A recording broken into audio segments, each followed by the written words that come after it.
Varicose veins కి సరైన చికిత్స కోసం సంప్రదించండి ఎవిస్ హాస్పిటల్. మధుర మధుర బింబే మంజులం మందహాసే శిశిరమృతవాక్యే శీతలం దృష్టిపాతే విపులమరుణ నేత్రే విస్తృతం వేణునాదే మరకతమణి నీలం బాలమాలోకయేను. భాగవత కథాసుతకి స్వాగతం. బలరామకృష్ణులు ఇద్దరూ పెద్దవాళ్ళు అవుతున్నారు. ఋతువులు గడుస్తున్నాయి, నెలలు గడుస్తున్నాయి, సంవత్సరాలు గడుస్తున్నాయి, మెల్లిగా పెద్దవాళ్ళు అవుతున్నారు. అయితే ఆ సంవత్సరం వీళ్ళు కొంత పెద్దవాళ్ళు అయిన తర్వాత పిల్లలు చూడడానికి పెద్దవాళ్ళుగా మగపిల్లల లక్షణం, చిన్నపిల్లల లక్షణం పోయి మగపిల్లల లక్షణం కనపడేంత ఎత్తుగా కనిపిస్తున్నారట. ఆ కాలంలో మార్గశిర మాసంలో గోపకన్యలు నెల రోజుల పాటు కాత్యాయని వ్రతం చేసుకుంటారు. ఇప్పుడు మనం చేస్తున్నదే తిరుప్పావై కూడా కాత్యాయని వ్రతం లాంటిదే. కృష్ణుణ్ణి భర్తగా కావాలని ఆండాళ్ తల్లి చేసిన కాత్యాయని వ్రతమే. ఆమె ఈ గోపికలు చేసిన కాత్యాయని వ్రతాన్నే అనుసరించిందని చెప్పబడింది. అయితే వీళ్ళు ఏం చేసేవాళ్ళు, ప్రతిరోజు ఉదయానికే సూర్యోదయానికి ముందే నిద్రలేచి ఒకళ్ళనొకడు పేర్లతో పిలుచుకునేవాళ్ళు. లేచావా, ఇంకా వెళ్దాం వెళ్దాం రా అని పాటలు పాడుతూ ఇంకా నిద్రపోతున్న స్నేహితురాళ్లను మేల్కొలుపుతూ బయలుదేరుతారు. తర్వాత ఒకళ్ళ చేతులు ఒకళ్ళు పట్టుకుని పాటలు పాడుకుంటూ యమునా తీరానికి వెళ్తారు. అక్కడ స్నానం చేసి ఇసుక మట్టి కలిపి కాత్యాయని దేవి విగ్రహాన్ని తయారు చేస్తారు. ఆ విగ్రహానికి పూలమాలలు వేసి గంధ పుష్పాక్షతలతోనూ లేత చిగుళ్లతోనూ పూజలు చేసి తర్వాత పళ్ళు నైవేద్యం పెడతారు. పూజ చేసేటప్పుడు అందరిది ఒకటే జపమాట, మొత్తం చేసే వాళ్ళందరిది. ఏమంటున్నారు, తల్లి కాత్యాయని, నువ్వు సమస్త శుభాలకి నిలయమైన దానివి, మానవులు దాటడం శక్యం కాని మహామాయవి, మహాయోగివి, సర్వేశ్వరివి. ఒకటే జపం, ఈ పూజ, ఇది ధ్యానం. అక్కడి నుంచి అందరి మనసులోనూ ఒకటే కోరికట. అదేమిటి, నీకు మరల మరల నమస్కరిస్తాను తల్లి, నందగోపుడి కుమారుడైన కృష్ణుడు నాకు భర్త అయ్యేలాగా అనుగ్రహించు. ఉన్న గోపికలందరూ కృష్ణుడే భర్తగా కావాలని కోరుకుంటున్నారు.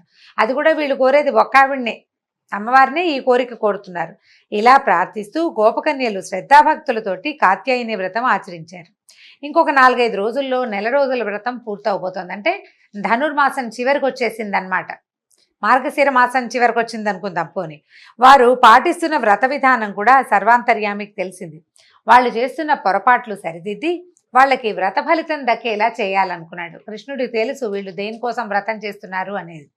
ఆయన ఏమనుకున్నాడంటే వీళ్ళు చేసే చిన్న చిన్న తప్పులు తెలుసు ఆయనకి. అలాగే ఏం చేశారట, ఒకరోజు వాళ్ళు రోజులాగానే వస్త్రాలు గట్టి మీద వదిలిపెట్టి నదిలోకి దిగారు. కృష్ణుడికి వ్రతము తెలుసు, వీళ్ళు ఎందుకు చేస్తున్నారో తెలుసు. ఇప్పుడు వీళ్ళని దిద్దాలి. ఎలాగా, శ్రీకృష్ణుడు ఏం చేశాడట, స్నేహితులతో కలిసి చీకటితోనే లేచి నది ఒడ్డుకు వెళ్ళాడు. స్నేహితుల్ని దూరంగా నిలబెట్టాడు.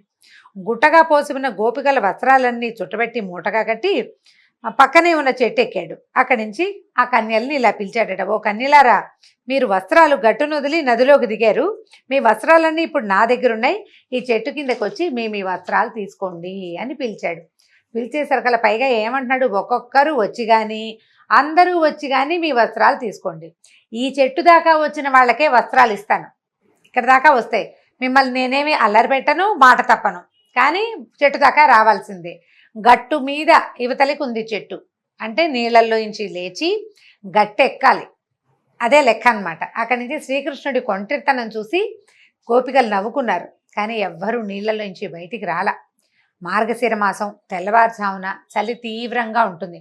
కొన్ని చోట్లయితే పొగమంచుతోటి మొహాలు కూడా కనపడవు, అంత మంచుగా ఉంటుంది మార్గశీర్షంలో.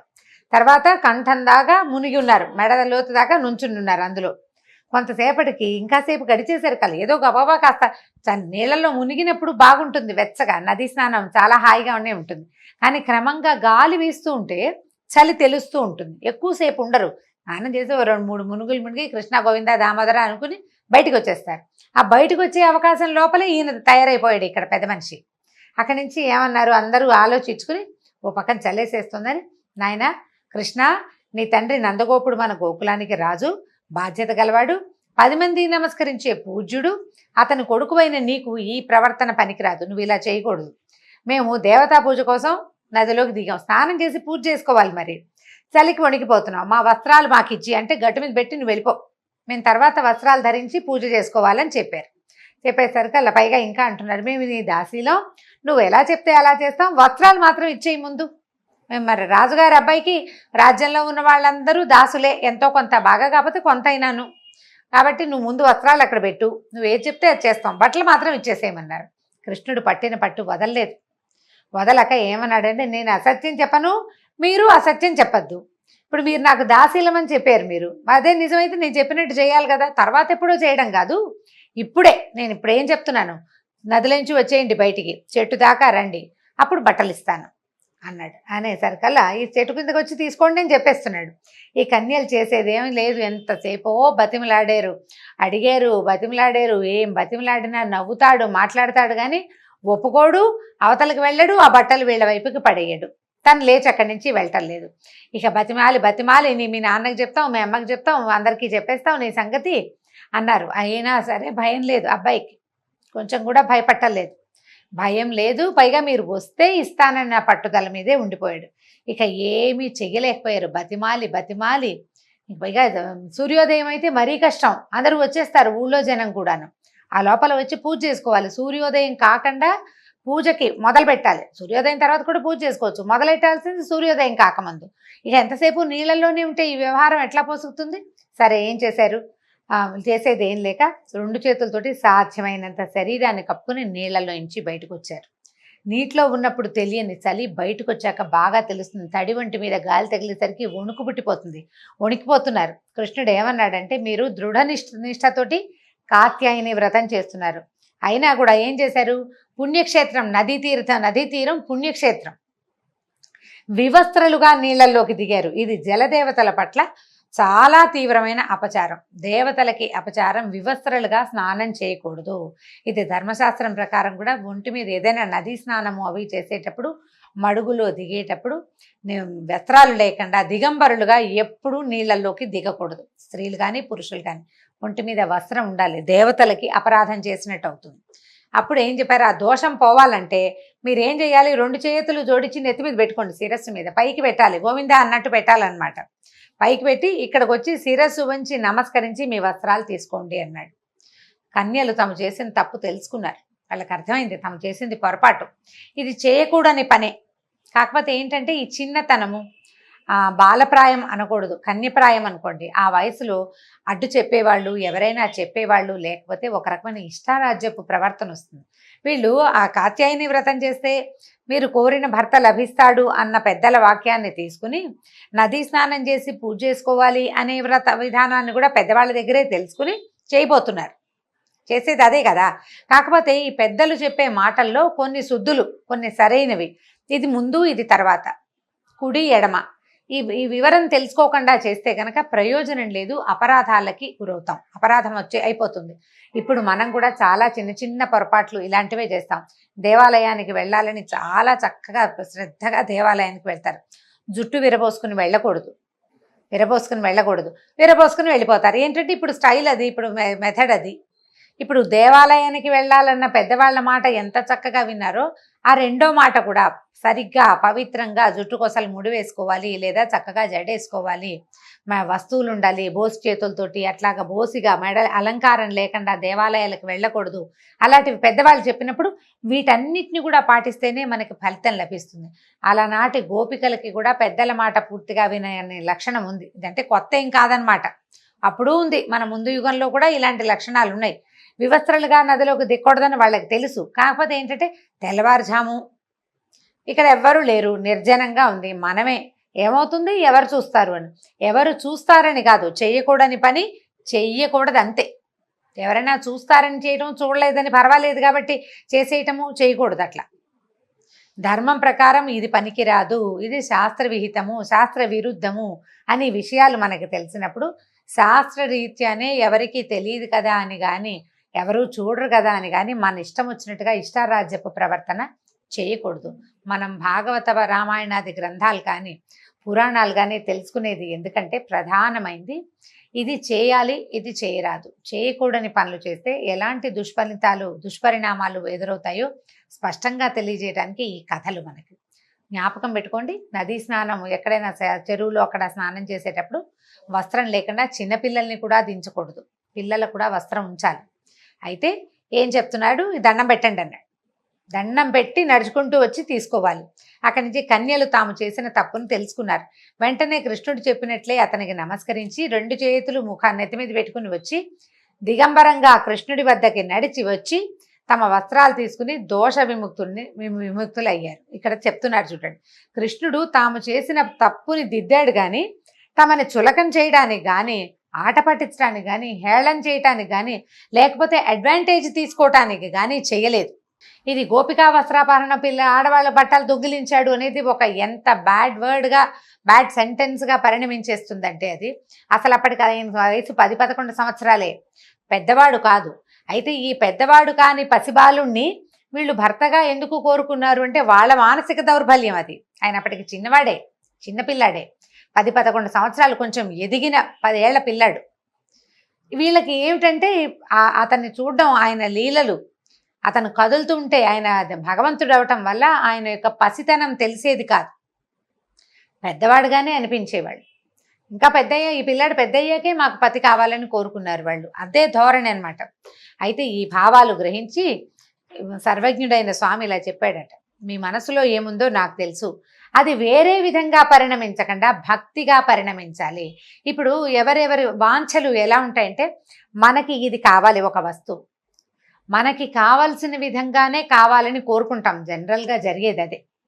అయితే భగవంతుడు ఏం చెప్తాడంటే, ఇక్కడ భగవంతుడు వీళ్ళకి ఒక 10-11 సంవత్సరాల మగపిల్లవాడి రూపంలో కనపడుతున్నాడు. కన్యలకి అతను కావాలంటే ఏమనుకుంటారు, వాళ్ళ మనసుకి, వాళ్ళ వయసుకి, వాళ్ళ ఉద్దేశానికి నేను స్త్రీని, ఈ పురుషుడు నాకు కావాలి, వీడు భర్తగా కావాలని కోరుకుంటున్నారు. ఇప్పుడు ఇలా ఎందుకు కోరుకుంటారు, ఎందుకు చేస్తారంటే వాళ్ళ కర్మానుభవాన్ని బట్టే వాంఛలు, ఆలోచనలు ఏర్పడతాయి. స్త్రీ సహజమైన వాంఛ ఏంటంటే ఒక 14-15 సంవత్సరాల పిల్ల, ఇప్పుడు ఈ కాలం అంటే కొంచెం పెద్దవాళ్ళు అయితే కానీ ఊహలు రావనుకోండి, అప్పుడైతే ఈ పిల్లలు పెద్దవాళ్ళు అయ్యారు అంటే వాళ్ళకి తమకు భర్తని ఎన్నుకునే ఆలోచనలోనే ఉండేవారు. భర్తని ఎన్నుకోవాల్సి వస్తే ఇంత అందమైన వాడు, కంజదళాయుతాక్షుడైనటువంటి ఒక అందమైన పిల్లవాడు కనిపిస్తుంటే వాడే నాకు కావాలని అనుకోవటం చాలా సహజమైన సంగతి. అయితే ఎవరో ఒకళ్ళు కాకుండా ఉన్న వాళ్ళందరూ, మొత్తం గోపికలందరూ కూడా అదే ధ్యాసలో ఉన్నారు. కన్యలే కాకుండా తర్వాత పిల్లల తల్లులకి కూడా ఈ బాలుడే కావాలన్న ఊహ వచ్చింది. అతన్ని బాలుడిగా వాళ్ళు తెలుసుకోవటం లేదు, బాలుడుగా అనుకోవటం లేదు, జగన్నాథుడుగా తెలుసుకోవటం లేదు, నాథుడుగా కావాలని మాత్రమే తెలుసుకుంటున్నారు. వాళ్ళ తాలూకు మానసిక పరిస్థితి ఆ రకంగా ఉంది కాబట్టే అలాంటి ఊహలు ఏర్పడ్డాయి వాళ్ళకి. ఈ గోపికా వస్త్రాపహరణం కానీ, గోపికా గీతలు కానీ ఏవి ఎన్నదగిన విషయాలు కావండి. ఇవన్నీ భగవంతుడి వైపుకి తీసుకెళ్లే మార్గాలు. మనసు భగవంతుడిని కోరుకుంటుందంటే మన వయసులో మామూలు సాధారణ వ్యక్తులకి రకరకాలు ఉంటాయి. మా పిల్లలకి చదువు, మా భర్తకి వ్యాపారాభివృద్ధి, మా అమ్మకి ఆరోగ్యం, ఎన్ని ఉంటాయండి మనకి కోరికలు.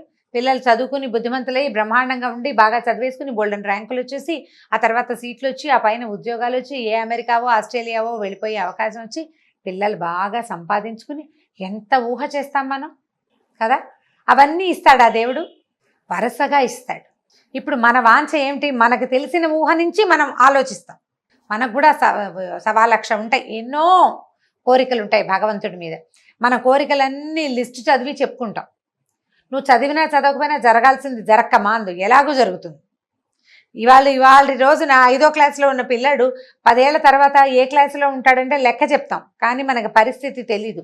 దాని మీద మంచి ఆలోచన పెట్టుకుని అట్లా కావాలి, నా పిల్లాడు ఇంత బాగా పైకి వెళ్ళాలి, లేదా నా కూతురు ఇట్లా చక్కగా మంచి వరుడు రావాలి, లేకపోతే నా కూతురే డాక్టర్ అయిపోలేదా, కలెక్టర్ అయిపోవాలి, బోలెడని ఊహించుకుంటాం. ఊహకేముంది, ఇవాళ 5వ క్లాసులో ఉన్న చిట్టి పిల్ల, 2 జళ్ళు వేసుకుని చిట్టి పాపాయి రేపొద్దున కలెక్టర్ అయిపోవాలన్న ఊహ మనం చేయటం లేదు. అలాంటిదే వీళ్ళు భర్త కావాలని కోరుకోవటం కూడా అదేమి విచిత్రము విశేషమైనది కాదు, ఆ కాలానుగుణమైన కోరిక అంతే. అక్కడి నుంచి చూడండి ఈయన ఏం చెప్పాడంటే, ధాన్యపు గింజని ఉడికించినా వేయించినా మొలకెత్తదు, ధాన్యాన్ని పచ్చిగానే ఉంచాలి. అది అలాగే భగవంతుణ్ణి మనసులో నిలుపుకున్న వాళ్ళు అతనితోటి సంసార భోగాన్ని అనుభవించాలని కోరుకోకూడదు. ఇతన్ని భగవంతుడుగా తెలుసుకోకపోవటం వల్ల, భగవంతుడని తెలియకపోవటం వల్ల అతని దగ్గరున్న లీలల్ని చూసి వీళ్ళు మోహపడుతున్నారు. కానీ ఈ లీలలు చూపించేవాడు సాక్షాత్తు పరంధాముడని, మనని సృష్టించినవాడు, మనని బతికించేవాడు, రేపొద్దున మనని లయించేవాడు కూడా ఇతడేనని తెలుసుకోకపోవటం వల్ల వీళ్ళు ఇలాంటి ఆలోచన చేస్తున్నారు. అందుకని కృష్ణుడు ఏం చెప్పాడంటే, అమ్మా ఇవి నన్ను మనసులో నిలుపుకున్న వాళ్ళకి వేరే ధ్యాస ఉండదు, ఇతర ధ్యాసలు ఉన్న వాళ్ళకి నేనే భగవంతుడిని తెలియలేదని అర్థం. కాబట్టి మీ వ్రతం ఫలించింది. మీ మనసులో ఉన్న భావనలని నేను పోగొడతాను, కామనలని కోరికలని నేను పోగొడతానని చెప్పాడు. మీరు గోకులానికి తిరిగి వెళ్ళిపోండి అని ఈ గోపకన్యల్ని పూజ చేసుకున్నాక ఇంటికి వెళ్ళిపోమని చెప్పాడు. ఈ గోపికలు కృష్ణుడి పాదాలని ధ్యానిస్తూ వెళ్ళిపోయారట. దీంతో భాగవత్ కథా సుధ ఇవాళకి సమాప్తం. రేపు ఇంకో కథతోటి కలుసుకుందాం. నమస్కారం.